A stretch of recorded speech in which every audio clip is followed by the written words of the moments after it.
Hello, this is group number 1. My name is Matthew Cummins. I'm Josh. I'm Casey. I'm Kieran. And I'm Emily. And we're studying alternative energy.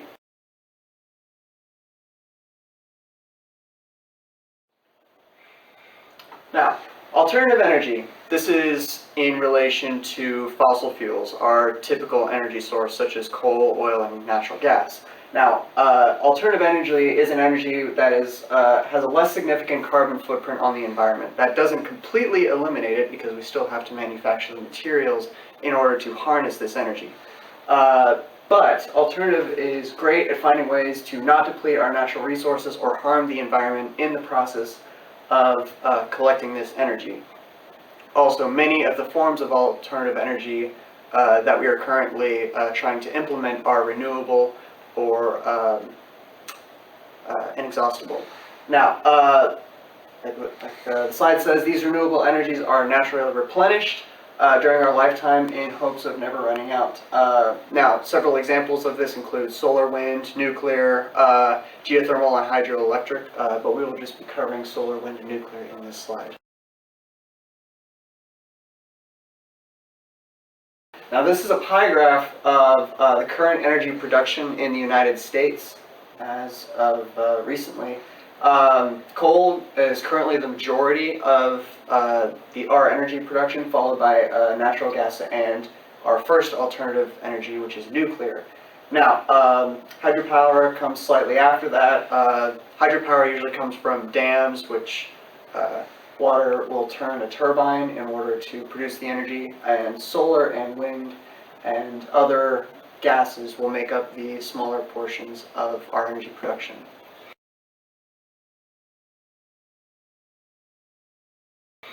Now, this is new energy. Now, new energy is what we are currently producing for new energy. In 2014, the United States installed 6.2 gigawatts of solar energy collection arrays. Now, that is up 30% from the previous year. In the same report, solar energy collection accounted for about 32% of our new energy collection installations, which is up 10% of the new energy collections from 2 years prior. This is showing a trend that we are slowly moving towards these alternative energies in order to phase out our fossil fuel production. Okay, now, as far as new energy production goes in the United States, we have several trends increasing and decreasing throughout the past, throughout this 3-year interval. Now, starting with solar. Solar is seeing an increase. It started at 10%, but it nearly tripled between 2012 and 2013. Between 2013 and 2014, it only went up by 3%, but that's still an upward trend towards solar energy use. Another fossil fuel-based energy right here, it was 31% of our energy creating capacity. It jumped to 46 in 2013, and then it decreased slightly to 42% as an increase because of the increase of solar and also wind power. We wouldn't have to use it so much. Now, something else that was a definite trend was coal. The stereotypical dirty fossil fuel that we use in our energy production is seen here. It makes up 16% of our energy generating capacity. It dropped by 6% going to 2013, and you can't even see the percentage here. It's probably less than 1% of our energy production in 2014. Now, as far as wind is concerned, wind had a massive portion of 2012's energy production as far as new energy is concerned. It dropped dramatically in 2013, down to 7%.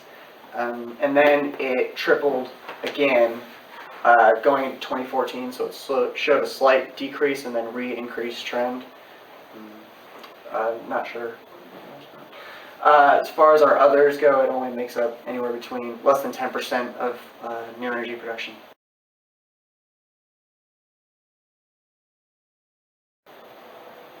And the total solar energy incident on the Earth at any given time is about 1.47 quadrillion watts. And about 1 to 2% of that on average is converted into what we know as wind energy. And the way that we collect that wind energy is that we use turbines. And the formula that we use to calculate the power generated from wind is P is equal to 1/2 rho AV cubed, where rho is the density of air, V is the velocity of the wind, and A is the swept area that encompasses the wind turbine.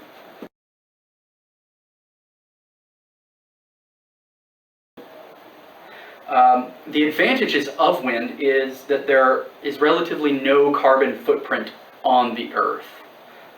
It's 100% renewable energy. It's purely sourced from the wind, and there's no combustion involved, so there's nothing being used up.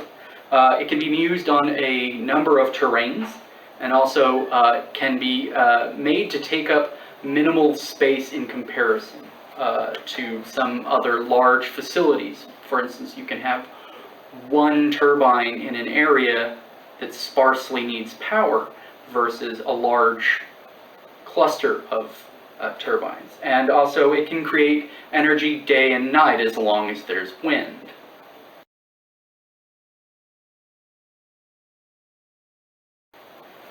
The disadvantages, however, to wind energy are that it can only be used in places where there are ample loads of wind. It's also, it can be loud and not necessarily aesthetically pleasing to surrounding areas.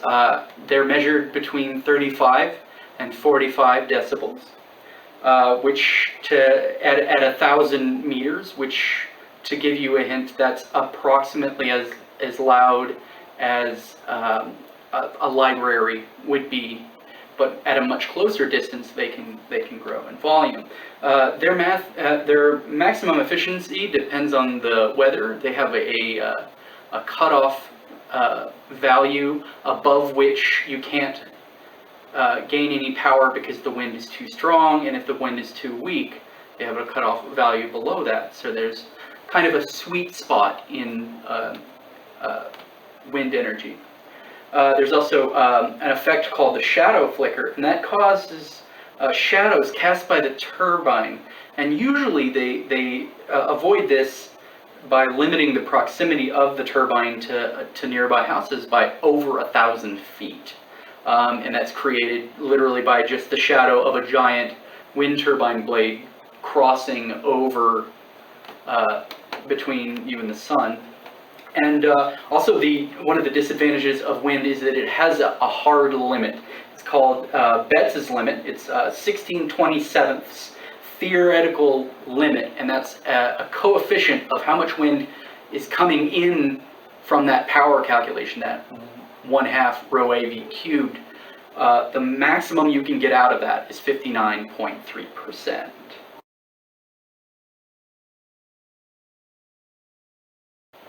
One of the forms of alternative energy is solar.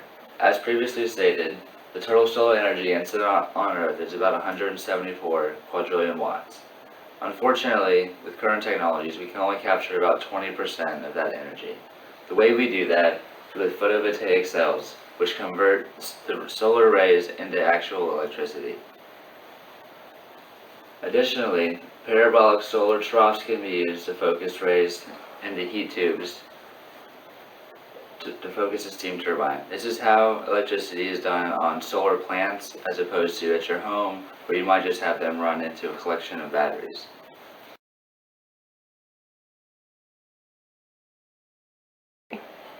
The advantages of solar energy are you can get a tax credit for home use. So if you're interested in starting alternative energy for yourself, you can start it at your home, and the government will actually give you a credit to help you do that. Also, it's renewable and sustainable. So this is something that's going to be good for the rest of your life. You won't be dependent on other forms of energy like the electricity company. You won't have to pay for energy. if you have enough of it. That's another key advantage, is that you can actually upscale it.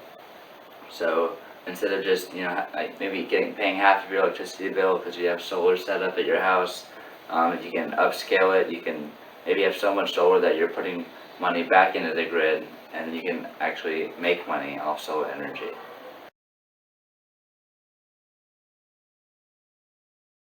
So the biggest disadvantage of solar energy is that it only produces energy when sunlight's present, which is basically half the day.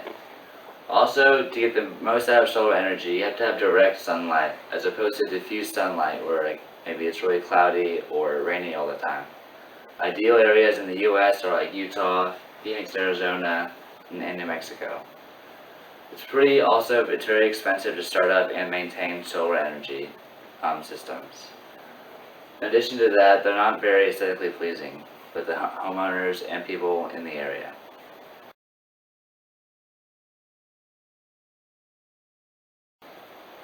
The next alternative energy is nuclear power. Nuclear power works by harnessing the heat that is released when a uranium atom is broken apart, and this heat heats up water, which turns into steam, which then turns a turbine, much like coal power or other turbine-based energies.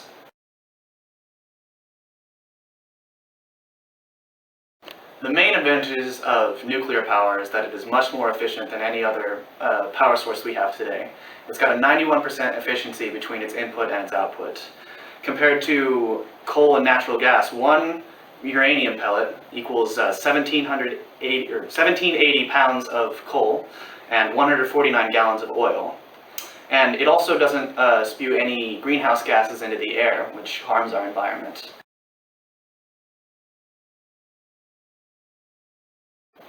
Nuclear also has its disadvantages. One disadvantage is that if there were to be a power loss, there's the potential for the nuclear fissions to go supercritical and leak a lot of radiation out in the surrounding areas, which could hurt the environment and people. Another one is that it requires a lot of non-renewable resources to build build and maintain these power plants. And we also have to deal with the storage of hazardous waste. We don't have any real perfect solution to storing eliminating the spent fuel rods.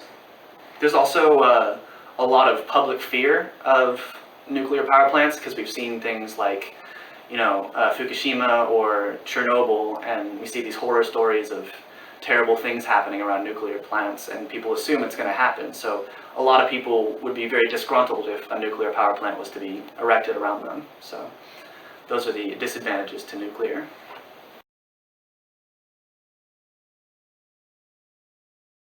So we're going to talk about renewable versus non-renewable, because that's what we all want to kind of get down to. So for renewable, sources have a lower carbon emission and are considered to be green energy sources because of it. So there's less of a carbon footprint than what you're going to get from your non-renewable ones. And it's better for the environment, which is all we're trying to do.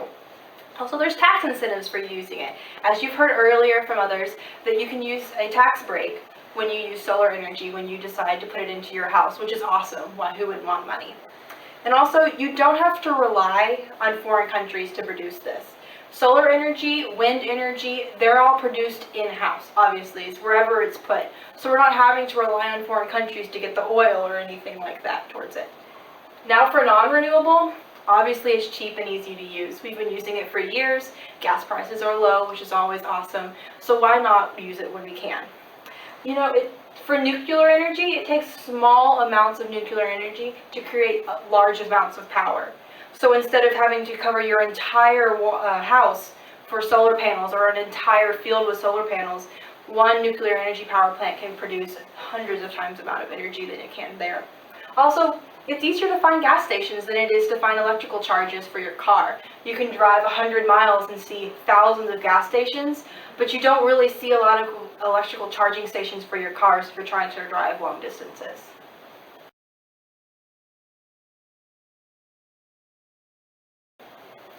So in summary, there are many alternatives to fossil fuels to fit your specific need, whether you live in a place with a lot of wind or with a lot of sun. Alternative energy sources pushed for a greener environment with a smaller carbon footprint. As we can see, the ozone is getting terrible. We need to start working on those things.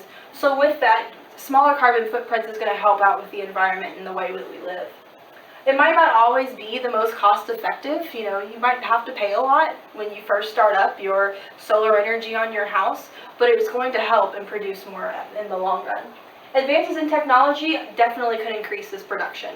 And over the next couple of years, we could see even a bigger boom of using these alternative energy sources than we are today.